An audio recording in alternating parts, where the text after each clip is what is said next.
দর্শক, আমি এই মুহূর্তে অবস্থান করছি ব্রাহ্মণবাড়িয়া জেলার নবীনগর উপজেলার কনিকারা বীজ সংলগ্ন জল্লা স্বপ্নছোয়া রেস্টুরেন্ট এন্ড ফ্যামিলি পার্কে। আমরা বিকাল থেকে দেখতে পাচ্ছি যে এখানে দর্শনার্থীদের প্রচন্ড সমাগম এবং এখানে অনেক উঠতি বয়সের নারী পুরুষ এবং বিভিন্ন শ্রেণী বয়সের নারী পুরুষ কিন্তু এখানে এই পার্কে এসেছেন এবং তারা বিভিন্ন রাইডে উঠছেন এবং তারা আনন্দ উল্লাস উপভোগ করছেন। আমি যদি এক ভাইয়ের সাথে একটু কথা বলি, উনি ওনার পরিবার বা ছেলে নিয়ে আসছেন। আপনি কি ছেলে নিয়ে আসছেন না পুরো পরিবার নিয়ে আসছেন? না, আমি শুধু ছেলে নিয়ে আসছি। এই যে পার্কে আসছেন, ঘোরাঘুরি করতেছেন, কেমন লাগতেছে? অনেক ভালো লাগতেছে। এই পার্কটার পরিবেশ কেমন? আছেন মোটামুটি ভালো, পছন্দ হয়েছে।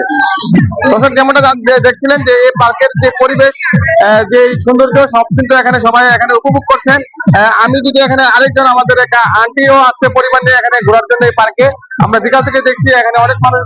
আমরা আন্টির অনুভূতিটা জানার চেষ্টা করবো। আন্টি, এই যে বিকাল থেকে ঘুরতেছেন, এই পার্কের যে সার্বিক পরিবেশ বা আপনাদের অনুভূতিটা কেমন? এদের আনন্দ পারে ভালো। আমার মেয়েকে নিয়ে আসছি এদের মধ্যে ঘোরার জন্য।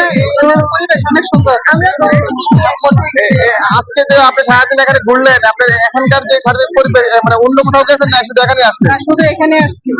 আমি এখানে একটা ছোট বাবুর সাথে কথা বলবো। তুমি এখানে ঘুরতে আসছো আম্মুর সাথে, কেমন লাগতেছে এই যে ঈদের ঘোরা করতেছো? অনেক ভালো। আমরা প্রত্যেকদিন আসি, আমার আম্মুকে নিয়ে আসি এবং আমার বন্ধুকে নিয়ে আসি। ভালো লাগতেছে। দর্শক, যেমনটা জানছিলেন যে আসলে প্রত্যেকে কিন্তু পরিবার পরিজন নিয়ে এবং অনেকের আত্মীয় স্বজন নিয়ে কিন্তু এখানে এসেছেন এবং প্রত্যেকে কিন্তু একটা উৎসবমুখর পরিবেশে এখানে একটা যে বিনোদন কেন্দ্র, সেই বিনোদন কেন্দ্রটাতে কিন্তু এখানে তারা আনন্দ মুখর সময় কিন্তু উপভোগ করছেন। আমি যদি দেখাই, এখানে একটা নাগরদোলা আছে, নাগরদোলার এই রাইডে উঠতে কিন্তু মানুষ এখানে লাইন পড়ে গেছে। তারা কিন্তু লাইন ধরে কিন্তু আমরা দেখতে পাচ্ছি এখানে এই নাগরদোলাতে ওঠার চেষ্টা করছে। এবং আপনাদেরকে যদি আমি জানিয়ে রাখি যে এখানে নাগরদোলা হলো একটা মিনি ট্রেন, এখানে আছে। অনেক মানুষজনই কিন্তু এখানে পার্কে আমরা ঘুরতে দেখেছি। এখানে পানির উপরে বেশ কিছু ঝুলন্ত ব্রিজের মতো তৈরি করা হয়েছে। সেই ব্রিজ গুলোতে কিন্তু আলোকসজ্জার মাধ্যমে, বিভিন্ন লাইটিং এর মাধ্যমে আলোকিত করা হয়েছে। আপনারা দেখতে পাচ্ছেন দর্শক, প্রত্যেকটা ব্রিজে কিন্তু মানুষ করছেন। এবং আমি যদি বলি, পার্কে কিন্তু পর্যাপ্ত খাবারের রেস্টুরেন্ট রয়েছে। আমার পিছনে আপনারা ক্যামেরার মাধ্যমে যেটা দেখতে পাচ্ছেন, এখানে কিন্তু তারা এই রেস্টুরেন্টে কিন্তু অনেক আইটেমের বিভিন্ন খাবারের ব্যবস্থা করেছেন। যদিও কিছু দর্শনার্থী আমাদেরকে এখানে খাবারের দাম কিছুটা বেশি নিয়ে অভিযোগ করেছেন। এবং দেখায় এখানে কিন্তু ব্যাপক আলোকসজ্জা করা হয়েছে পবিত্র ঈদুল আজহা উপলক্ষে। কারণ ঈদুল আজহাতে কিন্তু ব্যাপক ভাবে এখানে দর্শনার্থী কিন্তু এখানে আসেন এবং সেভাবে এসেছেন।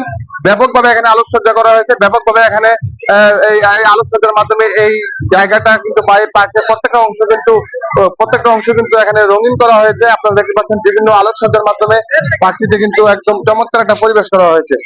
আর আমি যদি এখানে একজন দর্শনার্থীর সাথে একটু কথা বলি, আপনি ঘুরতে আসছেন? হ্যাঁ, ঘুরতে আসছি।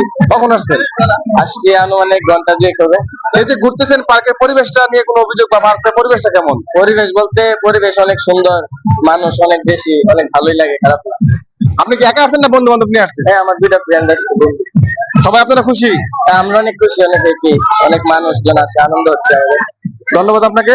দর্শক, যেমনটা উনি আমাদেরকে জানাচ্ছেন, উনি ওনার বন্ধু নিয়ে কিন্তু এখানে ঘোরার জন্য এসেছেন। এবং আমি যদি এখানে আরেকজন দর্শকদের সাথে একটু কথা বলি, আপনারা এখানে ঘুরতে আসছেন? জি জি। কয়জন আছেন ঘুরতে? আমরা তিনজন। তিন বন্ধু আপনারা? এই যে ঘুরতে আসেন, এখানে পরিবেশটা কেমন লাগতেছে? বা এখানে পরিবেশটা খুবই সুন্দর এদিকে। আর পরিবেশটা তো খোলামেলা পরিবেশ, তো এরকম জায়গা আশেপাশে নাই কোনো জায়গায়। এই আর কি। আপনি কোথা থেকে ঘুরতে আসছেন এখানে? আমাদের এলাকায় এই গ্রামে।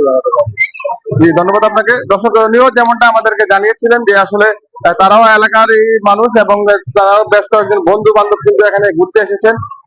এই ছিল আমার কাছে ব্রাহ্মণবাড়িয়া জেলার নবীনগর উপজেলার স্বপ্নছোয়া পার্ক থেকে ঈদের যে দর্শনার্থীদের ভিড়, সেই খবর।